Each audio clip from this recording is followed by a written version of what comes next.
Hey, it's Eddie K here for Best Buy Plugin, and in this video review we take a look at the LG G7 ThinQ. Think meaning AI. This is the first phone that LG's launched that has some artificial intelligence. This is indeed LG's latest flagship, and the ThinQ moniker that they've added to it is supposed to imply, very obviously, that there is some sort of an AI element to the phone.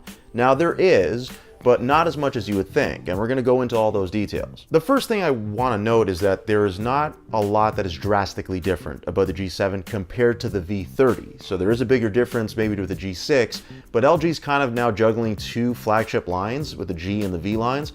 So if you had a V30 and you're looking at this, you're not going to see a major difference. And I think after I'm done here, I think you'll agree.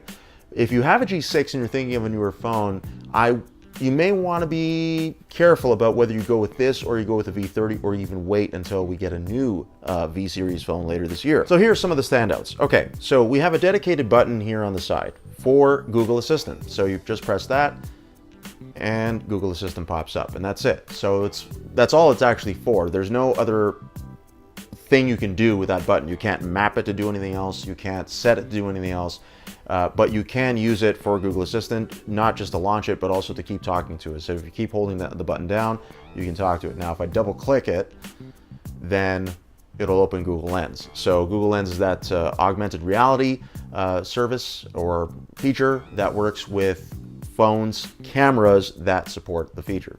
I know, a lot of information, a bit of a mouthful there, but that's basically what it is. So that's all the button can do. So it's dedicated to Google Assistant, and you can't do anything else with it. There still is a headphone jack, and I guess that's not a big deal anymore. A lot of phones still actually do hold on them, but more and more of them are getting rid of them, especially in the flagship space. One thing that LG has done lately, at least in the last couple of years, I would say, is that they have focused on audio quality. So if you pair these with a good set of headphones, you will get better sound out of this phone than almost any other smartphone I can think of right now.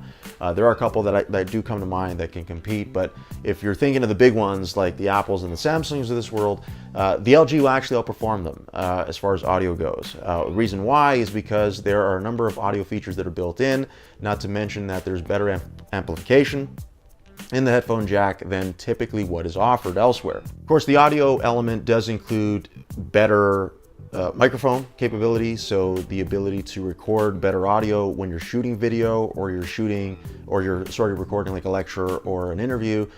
This actually is a phone that I tend to use a lot when it comes to recording interviews because I can rely on the audio quality to pick up the voices really, really well. Altogether, there's not that much that's different. Yes, there's a faster processor, you get the same amount of RAM, you get 64 gigs of storage, so that's double what you would have gotten with most other LG phones in the past. So you do get a little bit more under the hood, but not drastically different performance. Yeah, it's pretty smooth overall, and the 3000 milliamp battery you would think is pretty low for a phone of this caliber, but I was actually pleasantly surprised to see that the battery held up fairly well in moderate and even heavier usage.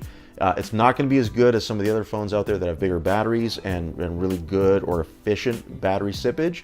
But at the same time, I wouldn't say that the battery is a huge detractor here. It held up, like I said, it held up better than I thought it would. So anytime I look at an LG phone, I'm always looking at the camera performance.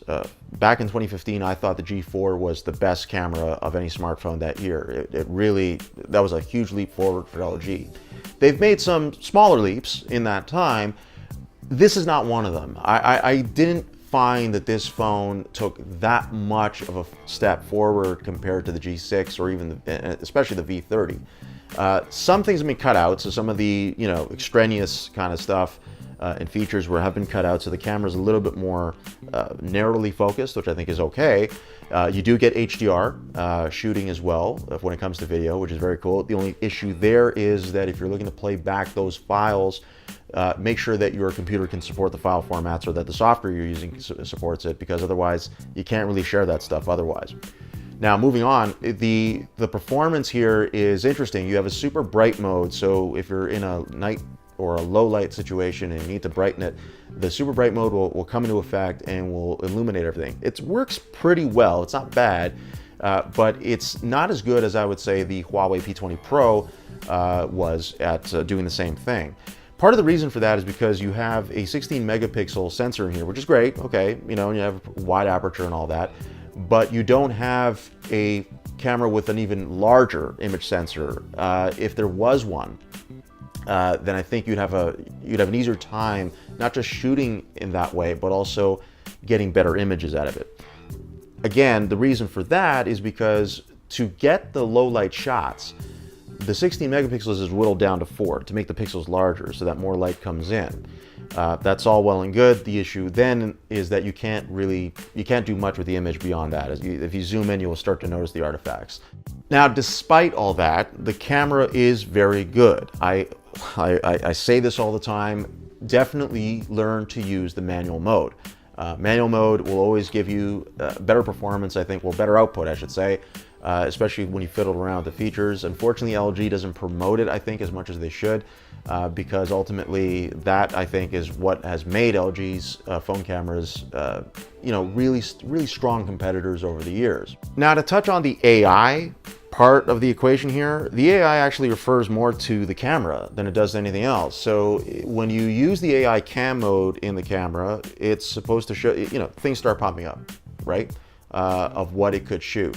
So in doing so, it optimizes the settings so that you can shoot what it is that's in the frame. Okay, that makes a lot of sense, but when you brand your phone in this way to make it part of this AI ecosystem that you have, you know, people might be expecting a little bit more. I mean, yeah, okay, dedicated Google Assistant and the AI cam is okay. It's not bad. Like, it's a decent feature, especially if you don't really know manual settings and things like that. But I would like to see LG do more to make this a smarter phone. And that's my review of the LG G7 for Best Buy plugin. I'm Teddy K. Thanks for watching.